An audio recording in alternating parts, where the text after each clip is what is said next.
Hello and welcome. I'm Lucy Richardson, and over the course of this podcast, we're going to be delving into the excitement and also the challenges of running your own business. With me here is Amaka. Amaka, welcome. Would you mind just introducing yourself and talking us through what your job title is, please? Yeah, thanks so much for having me. My name's Amaka, and I'm the founder of a plant-based wellness brand called Amaka. So we help people with acne completely clear their skin within 12 weeks. I started the brand after like an 8-year-long battle with really bad skin during my teens and early 20s. So I was one of those people who would try everything. So I tried everything to make it work, to make it go away. I would try going to a dermatologist. I think I saw about 4 or 5 different dermatologists. I spent thousands on skincare products, and I was a student, so I should have been doing that, and still really couldn't find anything. And then eventually decided to sort of take matters into my own hands and research obsessively. And doing that, I came to the conclusion that it was all internal. It was sort of like my breakouts were due to internal factors like inflammation and diet and toxicity and hormonal imbalance and things like that. And through more research, I discovered like a group of herbs that were super effective but very gentle on skin, and started taking them like different, just trying it. And within weeks, my skin was clearing up, and I was, it was like the best thing that ever happened to me. So I started telling people about it, but it was like a list of different herbs. Yeah. So I decided, okay, well, why not just put this formulation together into something that other people can share with, could share in. And so I created our first product, which is called Clear Skin Food. And it's something I'm really proud of. And it's sort of a way for other people who have acne to share in that discovery. Yeah, sounds amazing. And I've got acne myself. So hearing all about this, it just sounds like an absolute miracle. It must have been such a game changer for you, going from sort of feeling quite self-conscious to having clear skin. What was it like for you having that experience? Yeah, going from just like super self-conscious. Obviously I was at uni. In uni, like, you want to go out and meet people, you want to be really, really sociable. And I found that I couldn't do any of that. I was like, everything was dictated by how clear my skin was one day, or not so clear, because mostly it was not clear. So it was just how many spots I had on my face. And it got to the point where I was like missing lectures because I didn't want to leave my dorm. So it was really difficult. So finding first of all what was causing it was like the biggest thing, because I think half the struggle is not knowing. It's like the unpredictableness, the unpredictability that people with acne experience, where it's like you don't know what's causing it. You have no idea when the next spot is going to come. So it's just like finding that, okay, this is what's causing it, just sort of gave you like a sense of control. And yeah, it was definitely like miraculous. I think that speaking with the people I've been working with and, giving skin consultations to, that's one of the biggest things as well. Just knowing that, okay, if I adjust my diet this way, or if I eat something a little bit different, then I'm less likely to break out. And that's such a small thing, but it's really powerful. Yeah, and also it makes me think about how acne, it's not just a physical issue, it's also quite an emotional process. Yeah. Has it sort of taken you on an emotional process building this business to help people sort of feel better as well as look sort of better? Yeah, absolutely. So I would describe it more as that like emotional energy and like the reward that you feel from that. I think that's been the translation of that has been in like the community of people that I've been able to help and like work with. So before starting the product, we started out as like an Instagram page basically. So it was just posts about, do this for better skin, and like, tips and tricks and how-tos and things like myths and misconceptions. And I was offering free skincare consultations, and I still do, but not so much. And I got to speak to hundreds of women. And actually, this was when I was in Lagos as well. So I had been living in Lagos for 4 years, and it was, during my time there, I sort of, came up with the actual product. But one of the things about Nigeria is that there is such a consciousness around beauty. I mean, there is everywhere, right? But I think when you live in an environment that is quite harsh, and where like survival is always at the back of people's minds, especially for women, your looks and beauty has always been a way that women have kind of held their position, or held a sort of a certain position in society.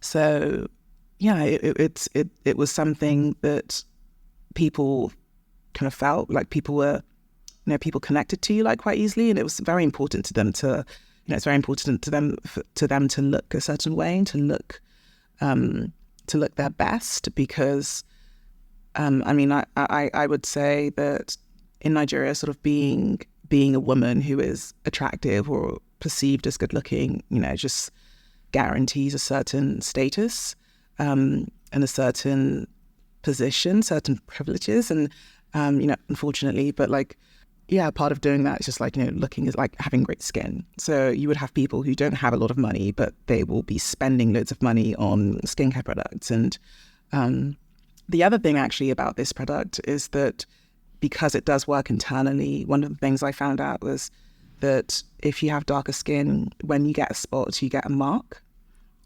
So you want to approach it. I mean, you want to tackle the acne before it gets to your skin, right? So if you're waiting until it becomes a pimple on your face or something on your skin, it's kind of too late, and you're having to deal with that hyperpigmentation is what it's called. Yeah, that's sort of a really important benefit, because you're not waiting until that later stage. You're dealing with it beforehand, and so this is something that was quite something that people loved about the product.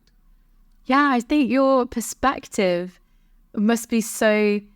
It must just give you such an interesting angle compared to a lot of products in the beauty industry. What would you say is really special about your brand?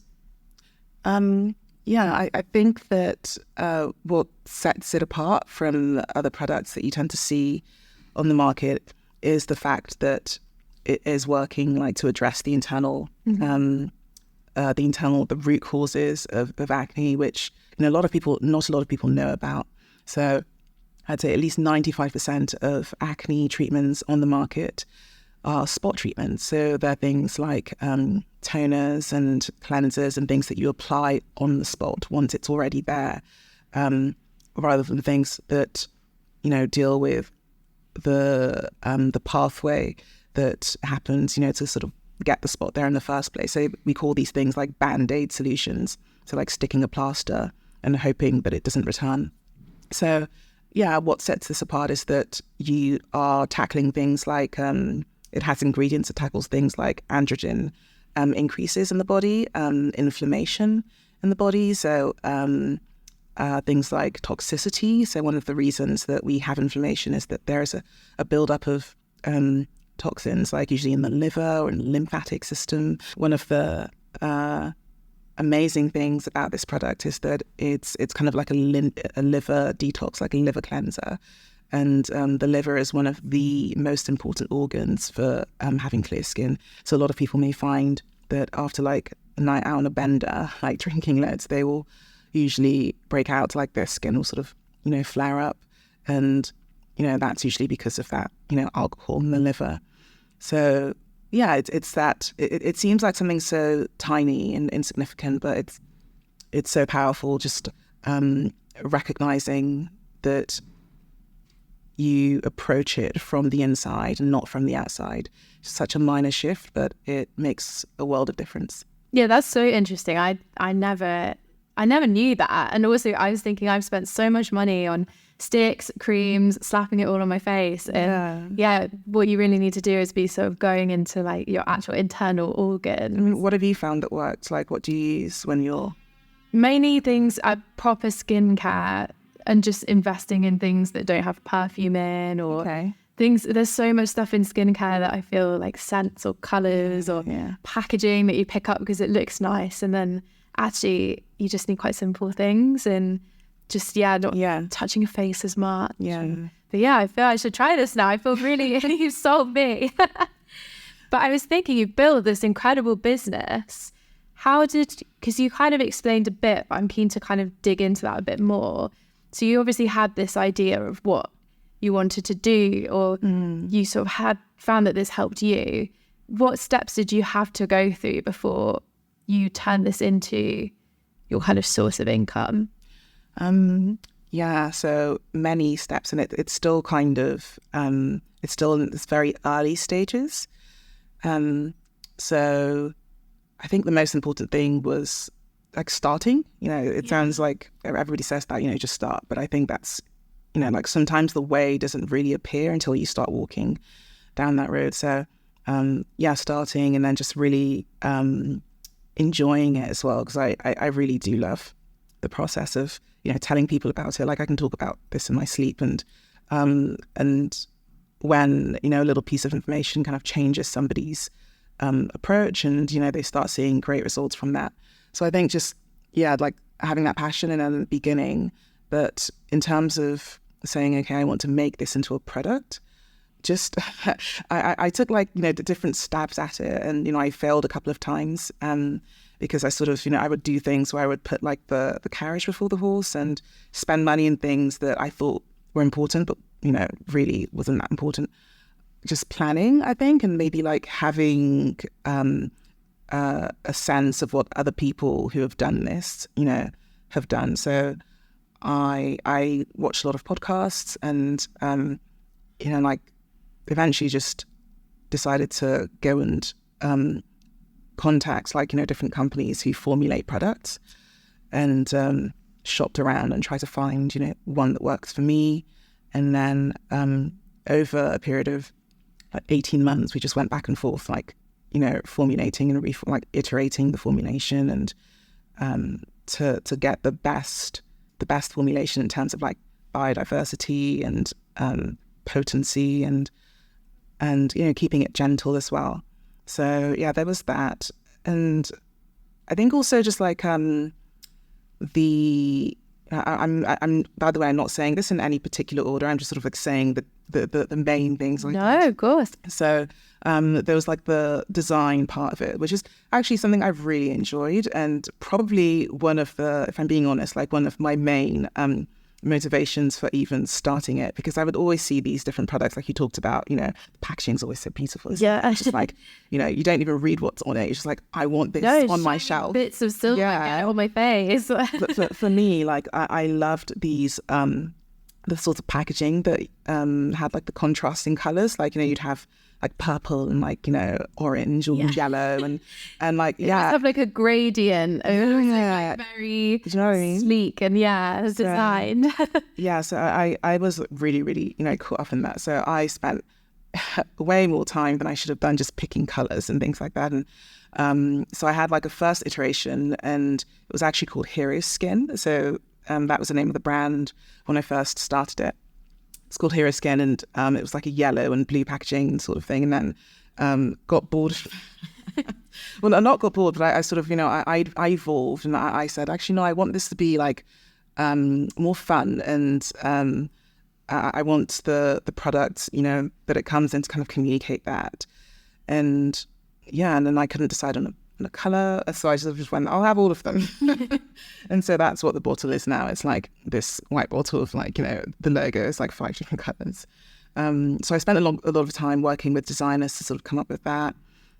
And then there's, getting like the first batch, and the excitement of getting that and being like, oh my God, I have a product. But then you realize, oh shit, like I actually have to sell this now. And so and I was quite green in that area. I mean, I think that in any case, if you're really passionate about something and, people, get a sense that what you're talking about, they will want to try.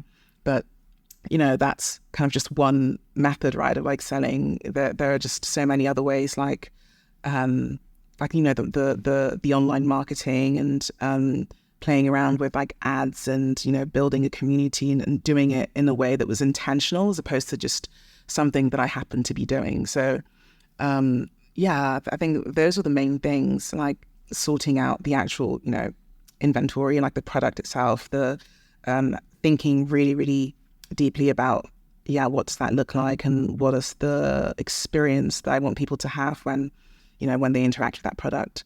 But then also being reserved in my spending, because initially I pictured this thing where it was like, a box, like a gift box, and people would open it and it would have like, a thank you card, and it would have like, freaking puffballs or like, a sprinkle over you or something like that. Confetti cannon. Yeah. And then I looked at my budget and I was like, that's not possible. So I had to like scale things back a bit. And I think my biggest takeaway from that actually was just that it's good to plan and it's good to have like a really strong vision, but you must be flexible and like nimble and not so precious. So as much as I had this vision, I knew that this is what I was going for and why I was going for it, because I knew that, having been in the on the side of the fence where I am the customer, I know what I like to experience as somebody who's had acne. Just knowing that, okay, it's not going to happen now, it may happen in the future, but that doesn't make it any less meaningful. So just being not so precious. So I think doing that, and I'm trying to tie it back to your question, which was how do you make it into a product, right? Yeah, what was your journey into taking it from your initial idea into the physical product you're selling today? Yeah, so I think all those things I've just mentioned, and then just iterating like constantly on those things, and I think like lots of mistakes, as well. So, I mentioned the thing about like spending on things when necessary, and taking too long here, and pausing and like starting and stopping. Actually, there were lots of starts and stops. It wasn't necessarily like a one long fluid journey. The stops were sort of after something that I felt was a bit of a fail. It would kind of knock me, and I'd be like, ugh, and it would take me a while to get started again. So now I'm definitely a bit more resilient. I know that those failings are kind of like they're part of it. You have to do it, and if you don't fail in that way, you're not going to have the information, that you need to take the steps forward again. So even just like doing starting a website, and then like the e-commerce website, and like I started the e-commerce website. It was active. It was like functional. But I didn't announce it for like 2 months because I was so afraid of, okay, but what, and then I think I showed it to a couple of people and they're like, what's wrong with you? Just do it. And then I did it. And like, I think the first day I got an order and I was like, oh my God, this order. So that was really exciting. Having done that, it was like, I was actually testing it, because I mean, up until that point, a lot of what you think is going to happen is really all in your mind until it's actually out in the market and in the hands of the people that you're selling it to. You don't really know, how it's going to perform or what needs iterating. So since then, there have been multiple steps, or lots and lots of iterations where it's kind of part of the reason we changed the product's packaging. Since then, I've also moved back to the UK from Nigeria. So that's also been interesting, because my kind of customer base was predominantly in Nigeria, in Lagos and surrounding cities. And then since coming here, it's been almost like a restart, and testing the market here a bit more, like making the market here a bit more the primary market, and then also just figuring out things like logistics, because that's another thing. It's not as easy to so over here, if I'm if my main market is here, it's just a matter of using the Royal Mail or a fulfillment company to send it to my customers. But when I'm getting orders from Lagos and other parts of Nigeria, I have to sort of plan ahead. I have to have a certain amount of inventory on the ground so that people aren't waiting, 2 weeks to get it. I've said lots of things. No, I was thinking from all of that, where do you find time to sleep? Because it must be so... I sort of feel like we're probably quite similar in that, like, if there's something that you want to achieve, you sort of sit down and it's sort of almost all-consuming in a way. Yeah. How do you balance being so dedicated and chasing your dreams and actually finding some space for rest as well? Yeah, I think all-consuming is like really the word. It's really like, it's like the first thing I think about. Like, I mean, not so much now because I think I'm a bit more relaxed now, but there was a time when I was just like, wake up in the middle of cold sweats. Yeah, or just like in the morning, like the first thing I'd think about in the morning was just like, okay, like here are the things I need to do. And it'd be like a mixture of excitement, but also just like, the urgency and like, oh my God, I have so many things I need to do, because I think part of that is knowing that, part of the excitement and the urgency is just knowing that you have something really meaningful, that's actually helping people. And I just can't wait to get it into hands of more and more people. And right now it's still getting there. And I know, I have a sense of what I need to do in order to, to go to like the next step. And it's just, that kind of, I guess, impatience. So that definitely is a thing in terms of rest. So like sleeping for me is so, sleeping for me is so important. It's important for everyone. But like, I think I'm one of those people who, if I don't have enough sleep, it completely affects me the next day. Everything is shit. My worldview, my outlook, everything is crap. So I figured that, like I absolutely have to have, like decent sleep. So I have like, certain supplements that I take, having like, I tend to experiment with these things anyway. So now I have like, like a supplement hack that works so well. And I'm telling people about it every chance I get because it's so good. So also just like knowing when to stop. I think, as people who work in environments where like, it's ambiguous and like you're freelancing and you work for yourself, you're an entrepreneur, whatever, there is that feeling of like, you have a to-do list and you don't really know when is the work finished, because at least if you're working in an office, there is like a hard start and stop. And it's, 5 o'clock or 6 o'clock or 7, you go home and that's it. And you're going to start the next day. But if you're working from home and, your desk is also your dining table or is also like, where you chill, it's hard to sort of know when to stop. So I think I've had to be a bit more intentional about saying, okay, even though if I haven't finished, I'm going to, put a hard stop here and, start the next day. And that's been really good because it just means that, when I do start the next day, then I'm a bit more refreshed. When you've worked into the night or you've worked into like, 9, 10 o'clock, like some really late hour and because maybe you need at least like 3 or 4 hours downtime before you can actually go to bed. It's like, I think there's a word for it. It's like sleep procrastination. Or yeah. Where it's like, because you haven't had enough time to enjoy yourself in the evening, you feel like... Punish yourself and you're up at like 2 a.m. on TikTok or something. Like, why am I not getting my 8 hours? Yeah, I feel you. Yeah. So no, that's... I've had to be like quite intentional about getting lots of rest. Yeah, I'm the same. I need my full 8 hours or I'm not a pleasant human. Not a pleasant human, yeah.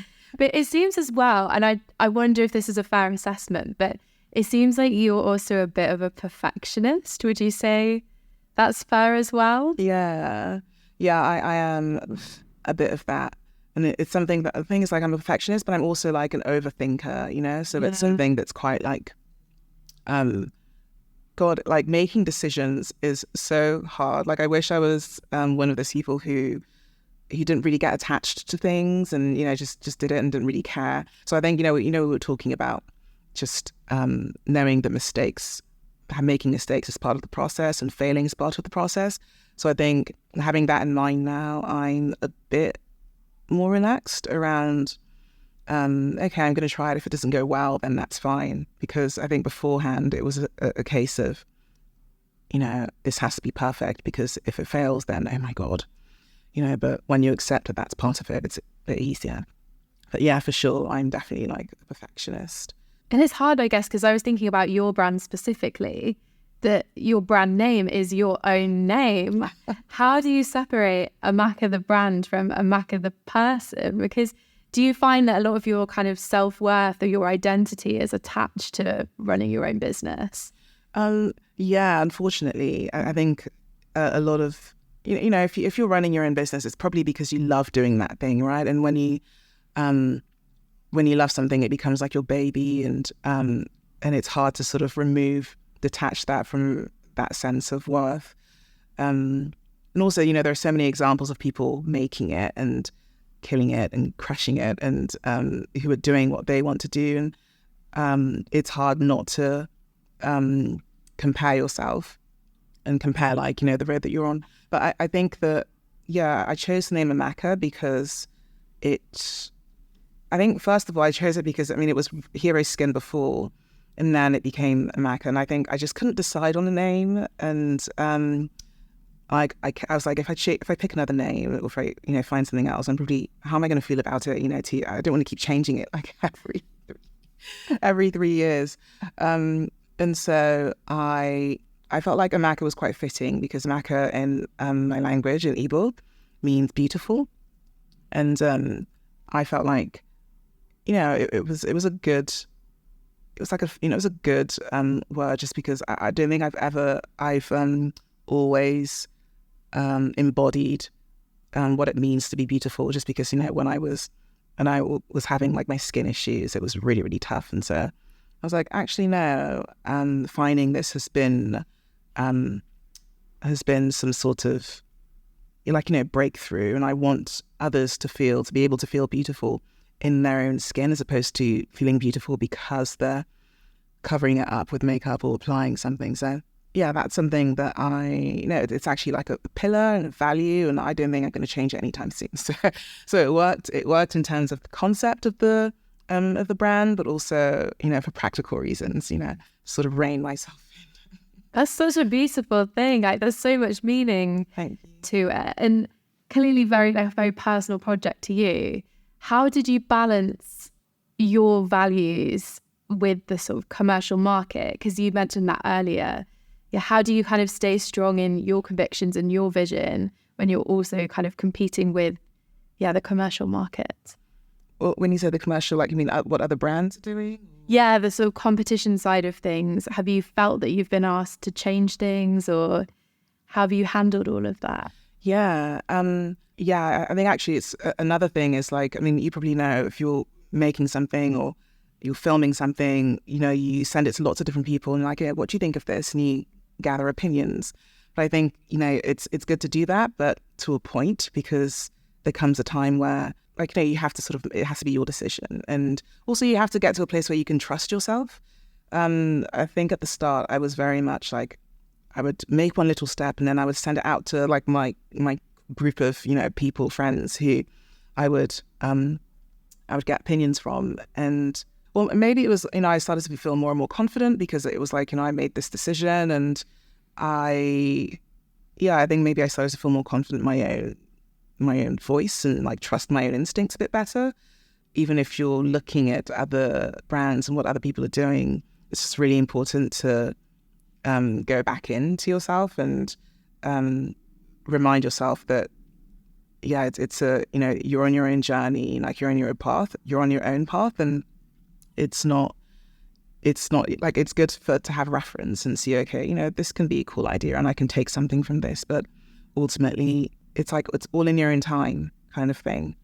It's all in your own time. And so I think now, not so much. It's still kind of, it's always like, oh my gosh, when you see another brand that's like doing so well, and like I would use that product, and this is really, really good, and their marketing is so good. But I think it's always also being real about, okay, it's your journey, and you don't necessarily have the same kind of budget as these people, and for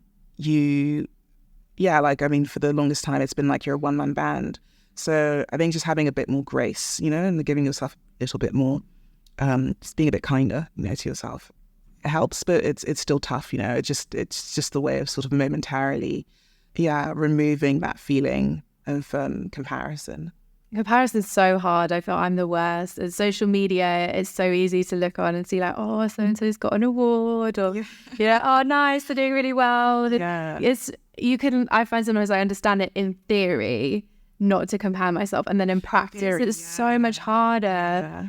But you mentioned being of one. Oh, sorry. No. I think there's a lot of things like, you see a lot of things on social media where it's like, you see those like graphics that it's like what do they call it? Like self-love quotes and things like that. And I think we all understand those in theory, but in practice, it's just like, what does that actually mean? What does it actually mean? But anyway. Yeah, no, I just think the exact same thing. It's hard to apply. But you mentioned being a one-man band. How do you find community when you're working for yourself? Does it get lonely? Yeah, it does get lonely because like sometimes I'm like, I wish I had a co-founder, where I could sort of bounce ideas off and he could shoulder some of this burden. But also just it could be fun because then you're in this together and it's an adventure. But I do think it gets lonely. So in terms of finding community, I am part of certain groups for entrepreneurs. I think that, that's quite helpful. A lot of my friends also happen to be people who have started their own business, walking to the beat of their own drum kind of thing. So that's quite inspiring. And because they understand what it's like, they're kind of, when we talk, it's sort of like, that feels like, it helps you feel supported, working with the people like my freelancers, the people who who help me on different projects, people who did my packaging and like my designs.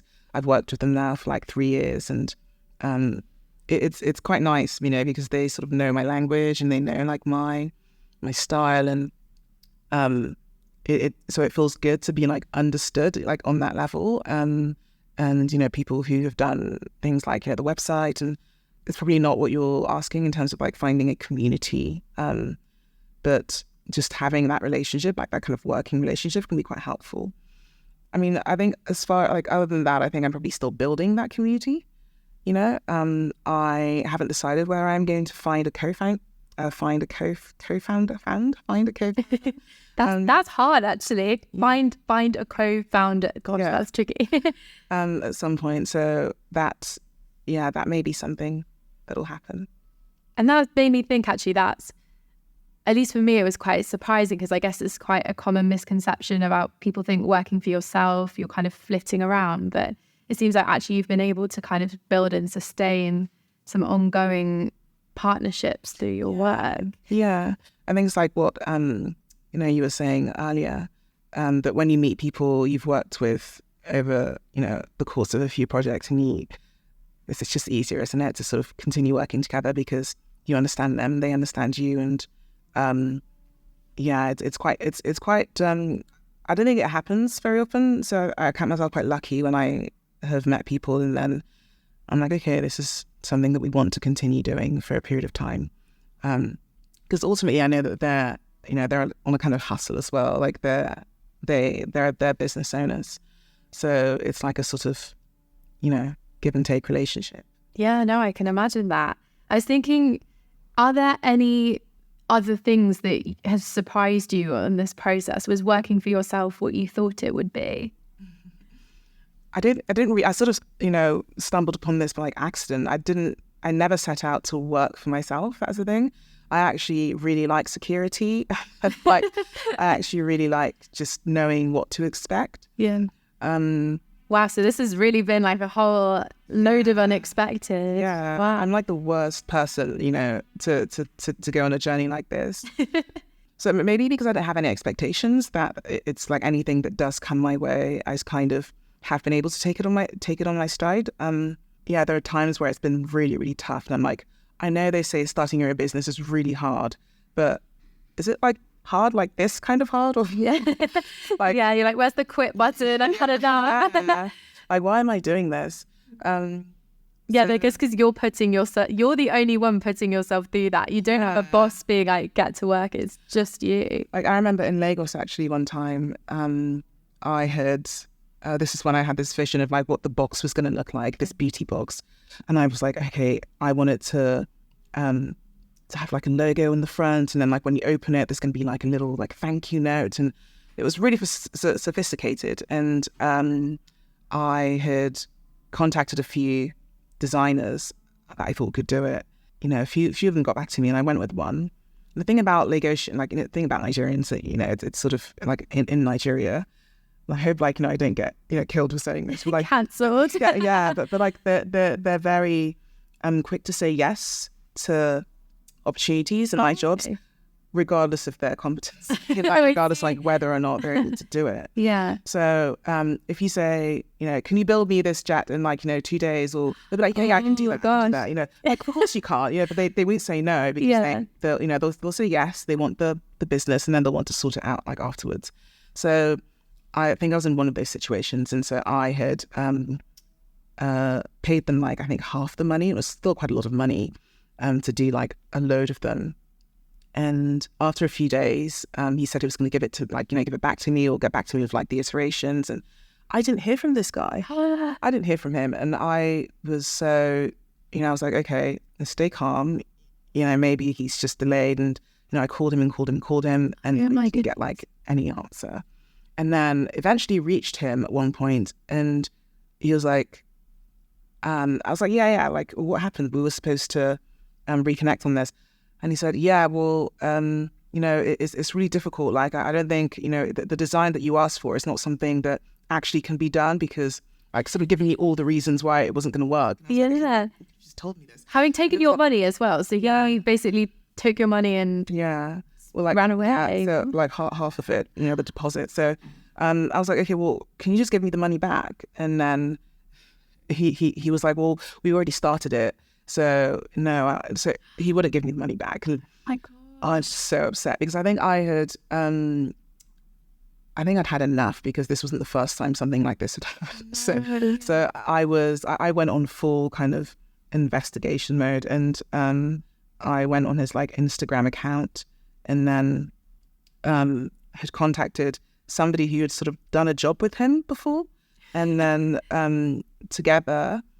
So like I spoke to her on the phone, and she was like, oh, actually, he's coming to our office for a meeting tomorrow, you know, and she understood like my plight. So she was like, if you want, you know, you can just come to the office as well and like meet him there. I was like, that'd be amazing. So I knew that wouldn't be enough, and that like I would have to get, like it wouldn't be enough to just show up and be like, give me my money, you know, he just wouldn't. So I had to show up with like, you know, like a strong man, like, what did you call it when you have like a sort of like a bodyguard type person? I was going to say a hitman, and that's not the right word. Bodyguard. No, he was like an ex-army person. So he was like a, you know, like a really tough guy, and just like, you know, a bit of rough. And so I show up there, and this guy who was owing me money kind of shows up as well. He was so surprised. And so we had the conversation, and I was like, yeah, I'm not leaving here until like, you know, until you give me back my money. And then he was like, yeah, well, you know, I don't have it on me. So, you know, I get this guy, and long story short, like it worked out. He paid me like, you know, everything up front. So something happened is part of the long story short. Yeah. But it was just, yeah, like some quite surreal moments like that, where you're like, this is not what I got in this for. This is not what I had in mind. But yeah, since moving here, none of that. It's been mostly because of the hate. I'm glad. That was wild. There was so many ingredients in that. That was like a full Agatha Christie mystery. I had to stalk this man to find out where he was going. I respect that though. That's fully working for yourself, getting your hands dirty to potentially wrapping up this man. But I wondered, do you think that being self-employed, people do take you for a ride a bit more? Do they try and take advantage of you? I wouldn't say so. In what sense? Because I mean, being somebody who's selling a product, like I'm selling it on a platform, and so I guess being taken for a ride. So it would be like the price that it says on the, you know, on the market or on the shop is what you're going to pay, and I have no Like there is no kind of conversation around that transaction. It just happens. Yeah. But I think that generally people who do work for themselves, they probably have to deal with a bit more negotiating and advocating for themselves. And the truth is, people aren't as good as advocating for themselves as they are, for others. When it comes to things like what you're worth, how much money you want to get paid, just negotiating. So I think that like maybe when I'm, working, I've worked with partners who, like my suppliers or logistics companies or fulfillment companies in Nigeria. There is that thing for sure, but I wonder whether that's just because, they're doing business for themselves as well. So there is that thing. And I mean, generally, if you've been around the block for a bit longer, you're a lot better at, advocating for yourself. I think there is that thing also of being, like having part of my business or having part of my customer base in Nigeria means I'm often dealing with partners in Nigeria on the ground. And, the thing is, when they hear your accent or when they hear that you're not from you're from a different place, or, you live in the UK, they will hike the price up, So I've experienced that quite a bit. But I like to think that I know how to sort of navigate that. Usually I just get a friend to try and do the transaction first. Or I'll get a friend to sort of say, I'll send them business and they'll be like, hey, can you ask how much this is, for me? Oh, I see. Yeah, get like a market rate to see what they're charging you. So I've done that a few times. But I mean, I had somebody tell me once that if you're a good negotiator, it shouldn't matter, what you sound like. You should still be able to get your fair price, like fair market price. But I don't know. Like people, try and take a mile where they can. Everyone's got a hustle. But it sounds like you've learned so many things on this career journey that you've had. Yeah. Now, I could keep talking to you for hours. It's been so interesting. But I just wanted to ask you one more question. What's the biggest thing that you've learned on this process? Being more decisive.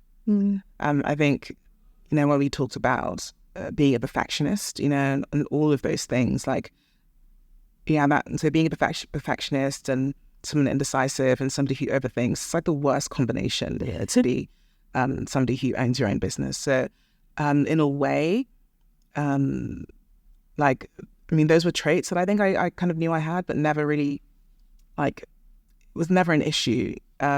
So having this business, I think, has sort of helped me address those weaknesses, a bit more directly. And, that's been really great, because then it's filtered into other parts of my life as well, where I'm definitely a bit more direct than I was before. Stop with the perfectionism and trust, ultimately it's trusting your gut, right? Trusting your own instinct.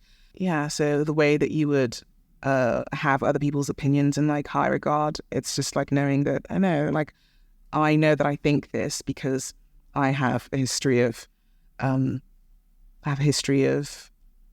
really great outcomes around these types of decisions. And so if I'm thinking this, then, it must be the shit. It must be amazing. But yeah, that's my takeaway in a roundabout way. Speaking of amazing, where can people find your amazing business? So you can find it online. It's amaka.com. So that's the e-commerce shop. We're also on TikTok and Instagram as Hey Amaka. You can just email us and come say hi. Oh, fabulous. You've got a customer here. I'm very excited to try and bust my acne with your products. So thank you so much for taking your time to speak to us today. We really appreciate it. It was nice to talk to you. Thank you.